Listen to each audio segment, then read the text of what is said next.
Hey everyone, welcome back. If you've ever wanted to pull live data straight from a website into your Google Sheet, today's tutorial is exactly what you need. I'm going to show you step by step how to use the powerful Importxml function in Google Sheets. By the end of this video, you'll know how to automatically fetch and organize information from web pages with no copy-pasting required. Let's jump right in. For this example, we're going to use a sample site, specifically https://www.w3schools.com/xml/simple.xml. This website has a straightforward XML file listing different foods, and it's the perfect structure for learning the basics. So go ahead and open up a blank Google Sheet. Now in an empty cell, any cell is fine. This is where we'll write our first formula. Type in this exactly.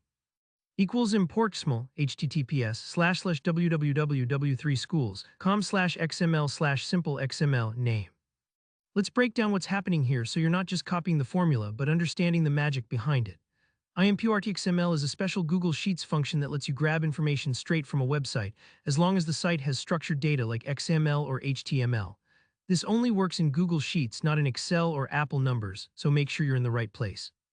The first part of the function inside the quotes is the URL. That's the address of the XML file we want to pull data from. In this example, we're using the W3 Schools sample XML. The second part is what's called an XPath query. It might sound a bit technical, but think of XPath as a precise set of directions telling Google Sheets exactly what bits of the web page you want. In our case, food name is telling Importxml to look for every name tag that lives inside a food tag in the XML. Imagine it like giving someone a shopping list and saying, "Get me all the apples inside the fruit basket."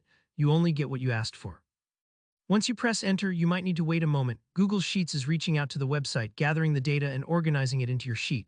If all goes well, you'll see a list of food names appear one per row. Pretty cool, right? If nothing pops up right away, don't worry. Sometimes web data can take a few seconds to load, or you may want to double-check your formula for typos. To share a bit more about how you can expand on this, let's talk for a moment about XPath. If you wanted to pull something different from the same XML, say the price of each food item, you'd adjust the XPath to food price. You're basically telling Google Sheets, "Hey, now show me all the price tags for each item." In other real-world scenarios, maybe you're a teacher compiling lists of books, or a hustler tracking live prices from online stores. Importxml is super handy for capturing fresh data without the hassle of manual updates.